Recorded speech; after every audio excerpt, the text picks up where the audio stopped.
माननीय सदस्यगण, किसी भी देश का आधुनिक इंफ्रास्ट्रक्चर ने केवल उसके नागरिकों को एक बेहतर जीवन एवं देश को नई पहचान देता है, बल्कि देश को एक नया आत्मविश्वास भी देता है।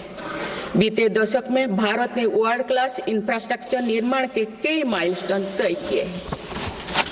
इस आधुनिक इंफ्रास्ट्रक्चर से दुनिया में भारत की छवि मजबूत हुई है। इन्वेस्टर्स का भारत के प्रति भरोसा बढ़ा है, उपयोग को बल मिला है और नए रोजगार का निर्माण हो रहा है। मेरी सरकार देश के हर हिस्से को हाईवे, एक्सप्रेसवे से कनेक्ट करने के लिए मिशन मोड में काम कर रही है। पीएम गति शक्ति नेशनल मास्टर प्लान के द्वारा परियोजना पर पूरा करने की गति तेज हुई है। 2 साल पहले बुनियादी ढांचे का बजट लगभग 2 लाख करोड़ रुपया था, जो पिछले बजट में बढ़कर 11 लाख करोड़ रुपया से अधिक हो गया।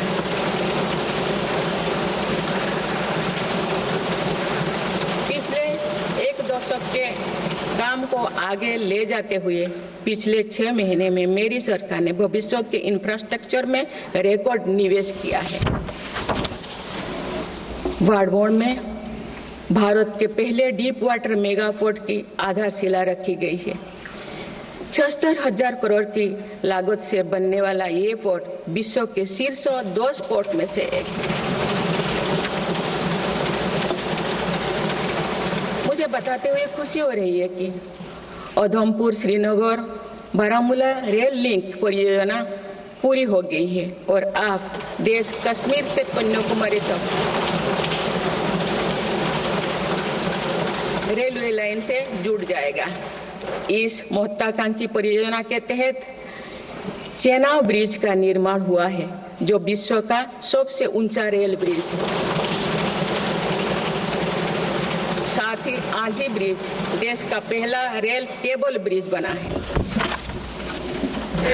सिंकुन ला सुरंग पर काम भी सफलतापूर्वक आगे बढ़ रहा है। निकट भविष्य में पूरी होने पर यह विश्व की सबसे ऊंचा सुरंग होगा। इससे लद्दाख और हिमाचल प्रदेश के बीच 12मासी संपर्क बना रहेगा।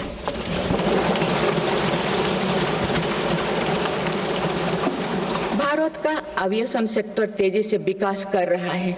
देश की एयरलाइन कंपनियों ने 1700 से अधिक नए विमानों के ऑर्डर दिए हैं। इतनी बड़ी संख्या में आने वाले विमानों के परिचालन के लिए हम एयरपोर्ट्स का विस्तार कर रहे हैं। पिछले 1 दशक में देश के एयरपोर्ट्स की संख्या 2 गुनी हो गई।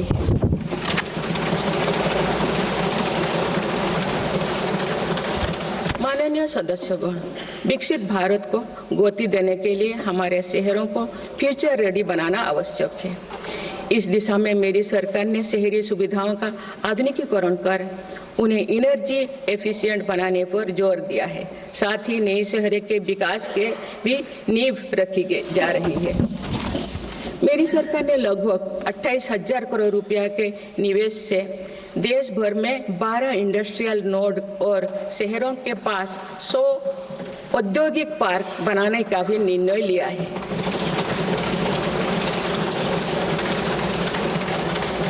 शहरी यातायात को सुगम बनाने के कार्य लगातार जारी है। दिल्ली, पुणे, ठाणे और बेंगलुरु में मेट्रो प्रोजेक्ट्स और अहमदाबाद भुज रूट पर शुरू हुई नमो भारत रैपिड रेल सर्विसेज विकसित भारत के शहरों का स्वरूप है।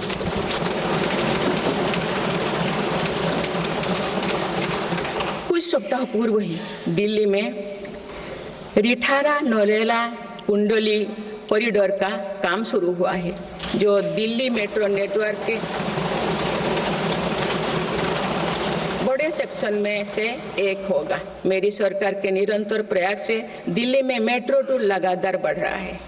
2014 में दिल्ली एनसीआर में मेट्रो का कुल नेटवर्क 200 किलोमीटर से भी कम था। अब ये बढ़कर दुगुना से भी ज्यादा हो गया है।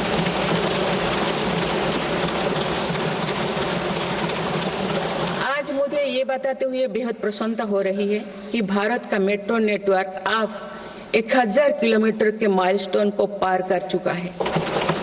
भारत अब मेट्रो नेटवर्क के मामले में दुनिया का तीसरा सबसे बड़ा देश बन गया है। लगभग 8,000 करोड़ रुपया के खर्च से देश में 52,000 इलेक्ट्रिक बस चलाने का भी निर्णय हुआ है। इससे शहरी इलाका में सुगम और स्वच्छ यातायात की सुविधा मिलेगी और अनेक लोगों को रोजगार भी मिलेगा।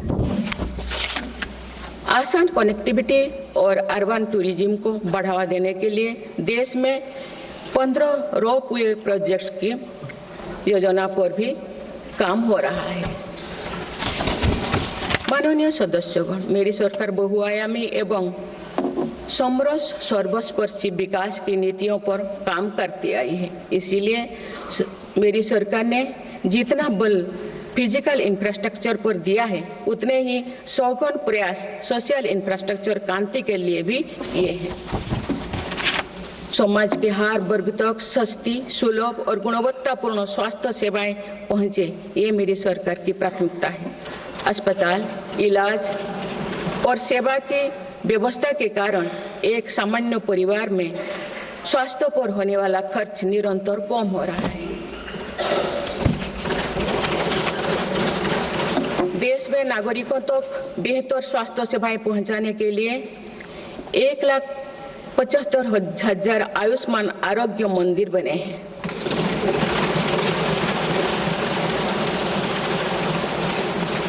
देश में कैंसर मरीजों की बढ़ती संख्या और इलाज में होने वाले खर्च को देखते हुए अनेक कैंसर दवाओं को कस्टम ड्यूटी में से मुक्त कर दिया गया है।